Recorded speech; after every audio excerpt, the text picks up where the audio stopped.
रणवीर अलाहाबादिया ने जो कहा वह आश्चर्यजनक है, वह डरावना है, वह डिस्टेस्टफुल है, एग्रीड।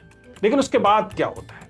उसके बाद दरअसल इस पर प्रतिक्रियाएं शुरू होती हैं, क्योंकि जिस बड़े पैमाने पर सोशल मीडिया में ये चीजें दिखाई देंगी, उसी पैमाने पर आप प्रतिक्रिया करने के लिए आतुर होंगे, विवश होंगे, वरना आपको फोमो हो जाएगा। परिणाम क्या हुआ? अब आपके पास वह एजेंसी रही नहीं कि आप ये कह सकें कि ये चीज मुझे पसंद है, ये नापसंद है। ये केवल उस किस्म का सोशल एक्शन है जिस किस्म के सोशल एक्शन में अब तक जो हो रहा था उसे आप स्वीकार कर रहे थे, और अचानक आपने कैंसिल करना शुरू किया तो उस व्यक्ति को, उस समुदाय को या उस चैनल को पूरी तरह से कैंसिल करने का ठेका ले लिया, क्योंकि this was breaching the line. Anything less than that is acceptable. No it is not. No, it is not in terms of morality. नमस्ते दोस्तों, प्लीज सिट डाउन में आपका स्वागत है। अगर आप इस हालिया विवाद पर नजर रख रहे हैं जिसमें समय रैना और रणवीर अलाहाबादिया जैसे क्रिएटर्स इस शो, जिसे इंडियाज गॉट लेटेंट कहा जाता है, इसमें जो डार्क ह्यूमर के नाम पर चीज परोसी जाती थी, उसे लेकर जो विवाद चल रहा है, उस पर अगर आपकी निगाह है तो आज हम उससे जुड़े एक महत्वपूर्ण समाजशास्त्रीय बिंदु पर बात करने वाले हैं। हम ये समझने की कोशिश करने वाले हैं कि इस विवाद में और इस तरह के तमाम विवादों में किस प्रकार की प्रक्रिया दरअसल सामाजिक तौर पर और इन बिंदुओं पर लागू हो जाती है। आज हम सो कॉल्ड बॉयकॉट कल्चर या फिर कैंसिल कल्चर पर बात करने की कोशिश करेंगे। हमने इस पर पहले भी बात की है, अगर आप इस संकल्पना को देखें, जब हमने रोस्ट कॉमेडी को लेकर चर्चा की थी, इसलिए हमारा पक्ष पहले से स्पष्ट है। लेकिन हम यहां जिस चीज को समझने की कोशिश कर रहे हैं वह यह है कि इस नई किस्म की अर्थव्यवस्था में, इस नए किस्म के एक पूरे के पूरे जो एक नया अद्भुत किस्म का एक तंत्र खड़ा हुआ है, जिसे हम ऑरेंज इकॉनमी कहते हैं, उसमें चीजें कैसे काम करती हैं। क्यों होता है कि जब कोई विवाद पैदा होता है उससे पहले हम चीजों को समझ नहीं पाते हैं, और जब विवाद पैदा होता है तब हम कैंसिल करने पर उतारू होते हैं, हम बॉयकॉट करने पर उतारू होते हैं। हमें समझना पड़ेगा कि हमारी यह प्रतिक्रिया अपने आप में इस इन्फ्लुएंसर इंडस्ट्री का बाय प्रोडक्ट है। ये पूरा का पूरा एक एनवायरनमेंट क्रिएट किया गया जो कि ऑरेंज इकॉनमी का एनवायरनमेंट है, जहां पर इन्फ्लुएंसर्स आपस में प्रतियोगिता करते हैं। किन चीजों के लिए प्रतियोगिता करते हैं?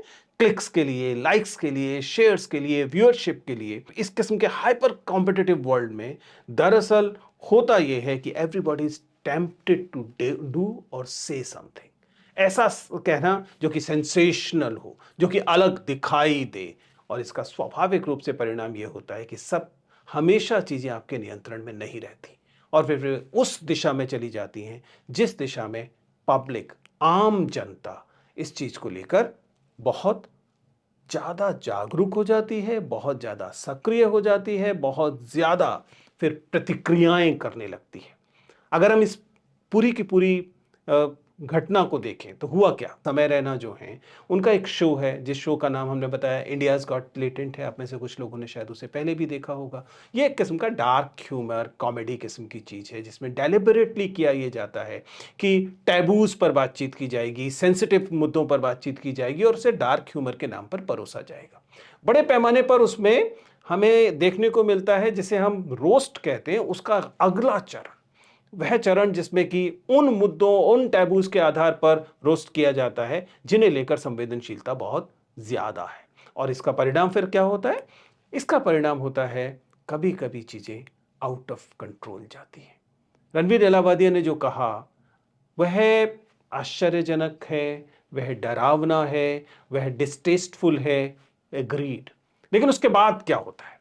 उसके बाद दरअसल इस पर प्रतिक्रियाएं शुरू होती हैं, और मजेदार बात यह है कि ये प्रतिक्रियाएं भी फिर इसी इकॉनमी, जिसे हम ऑरेंज इकॉनमी कह रहे हैं, उसी इकॉनमी के नियंत्रण में आ जाती है। ये प्रतिक्रियाएं एम्पलीफाई की जाती हैं उन एल्गोरिथम्स द्वारा, जो एल्गोरिथम्स दरअसल अब तक इस डार्क ह्यूमर को अच्छे कंटेंट की तरह एलिवेट कर रही थी, बढ़ा रही थी, उन्हें आगे लेकर आ रही थी, उन्हें एम्पलीफाई कर रही थी।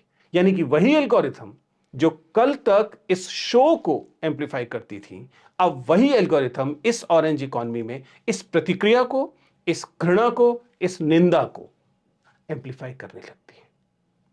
ध्यान रखिएगा, हर चीज की एक पॉलिटिकल इकॉनमी होती है, हर चीज के सोशल पॉलिटिकल एस्पेक्ट होते हैं। जैसे ही यह घटना हुई, हमने देखा कि बहुत बड़े पैमाने पर प्रतिक्रिया हुई और इस प्रतिक्रिया में केवल आम लोग शामिल नहीं थे। इस प्रतिक्रिया में राजनीतिक दल शामिल हो गए, इस प्रतिक्रिया में पॉलिटिशियन शामिल हो गए और अलग अलग राज्यों में उनके खिलाफ एफआईआर की जाने लगी।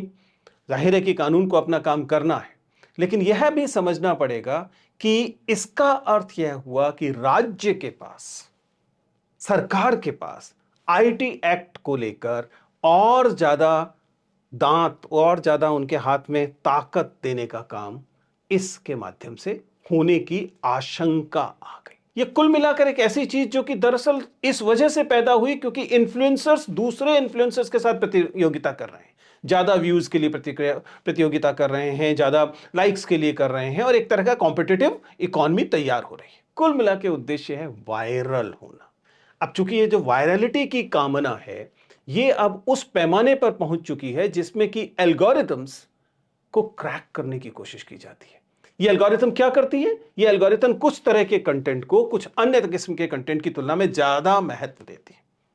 आप मानते होंगे कि कम से कम वायरल होने के बारे में मेरे पास काफी जानकारी होगी, लेकिन यह प्रक्रिया जो है, यह दरअसल एक और डरावने सच को, हमारे समाज के डरावने सच को सामने लेकर आती है।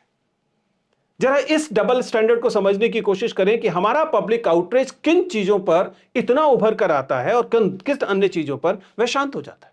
अगर हम ऑब्जेक्शनेबल कंटेंट को लेकर ही बात करें, तो जब भाजपा के सांसद रमेश विधुड़ी बाकायदा एक पूरे समुदाय को लेकर गालियां देते हैं, उनको बुरे बुरे नामों से बुलाते हैं, उनके लिए मैं शो पर ना बोल सकूं ऐसे शब्दों का इस्तेमाल करते हैं, तब उस पर हमारी प्रतिक्रिया का स्तर क्या होता है?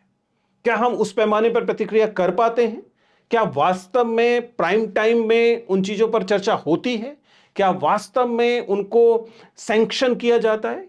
क्या जैसे रणवीर अलाहाबादिया को कह दिया गया कि अब उन्हें और कोई शो नहीं करना है, उन्हें देश छोड़कर नहीं जाना है, उनके खिलाफ एक्शन लिए जाएंगे, क्या इस सांसद के खिलाफ भी एक्शन लिए जाते हैं या फिर होता यह है कि सांसद को दरअसल इस बात के लिए पुरस्कृत किया जाता है? इन एप्रोप्रिएट कंटेंट को लेकर भी हम लोगों के एक किस्म के डबल स्टैंडर्ड देखने को मिलते हैं, क्योंकि हमारा public outreach, and I am making a point here, listen to it carefully, हमारा पब्लिक आउटरीच अब हमारी पब्लिक तय नहीं करती।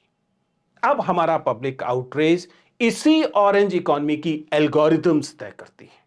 आपको किस बात पर क्रोध आना चाहिए और किस पैमाने पर क्रोध आना चाहिए, यह तय करने की एजेंसी आपके हाथ से छीन ली गई है।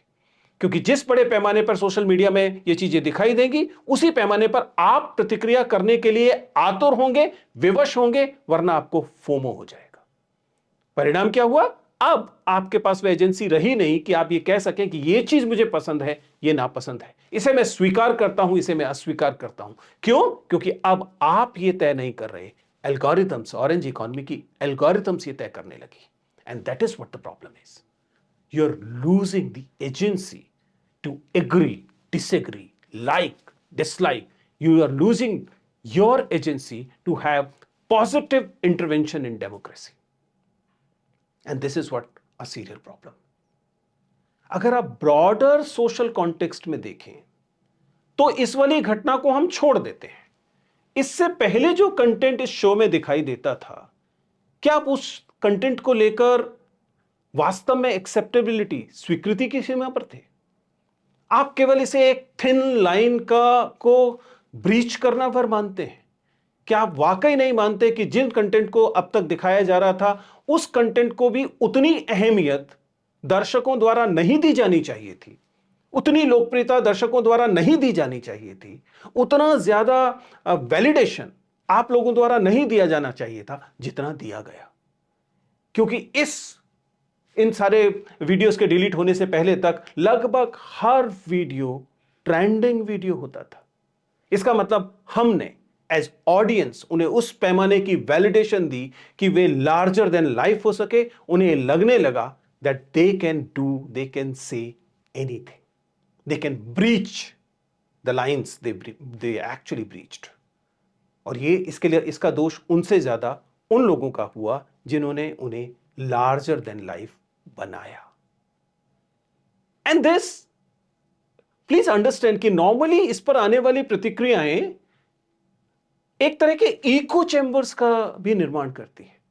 अगर आप इस बात को स्वीकार्य मान लेते हैं, किसी भी घटना को आप स्वीकार्य मान लेते हैं, तो वही कॉग्निटिव बायसेस और वही इको चैम्बर्स सुनिश्चित करते हैं कि आपके आसपास सोशल मीडिया पर इसी किस्म की सामग्री को ठीक मानने वाले, स्वीकृति देने वाले लोगों की संख्या बढ़ जाएगी। और देन ऑब्वियसली उसका एक पूरा का पूरा इकोसिस्टम है। आखिर रणवीर अलाहाबादिया के लिए सीनियर चंद्रचूड़ के जूनियर चंद्रचूड़ बाकायदा सुप्रीम कोर्ट में अपीयर होते हैं। And let us not discuss about the uncle जजेस syndrome here, but we know कि कुछ लोग अपने आप को इन सारी ताकतों की वजह से कानून से परे मान सकते हैं।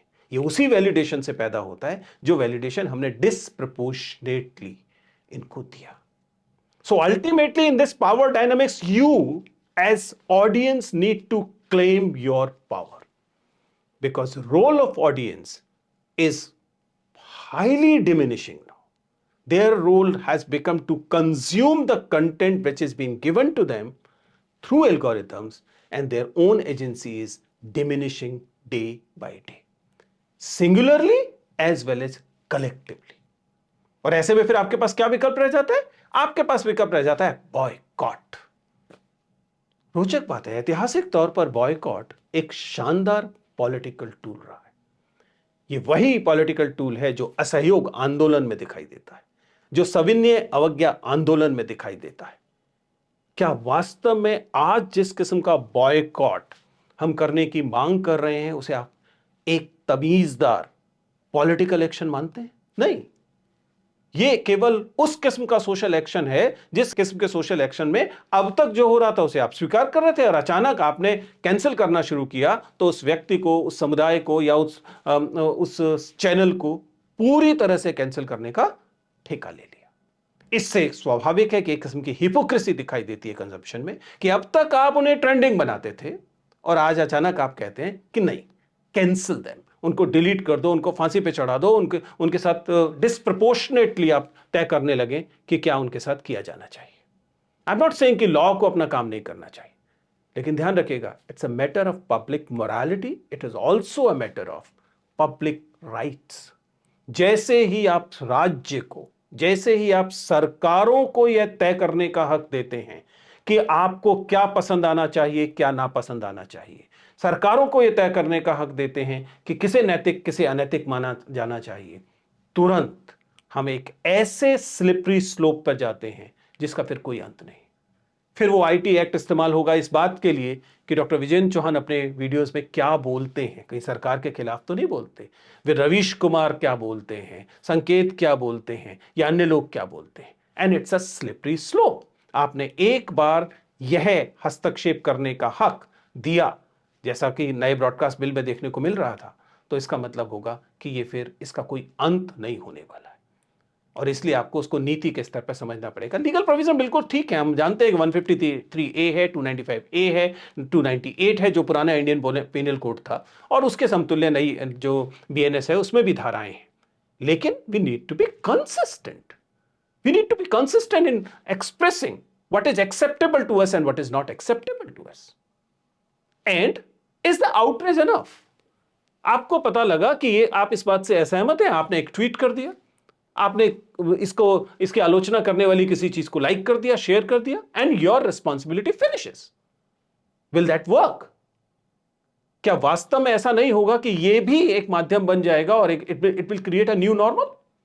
क्योंकि this was breaching the line, anything less than that is acceptable. No, it is not.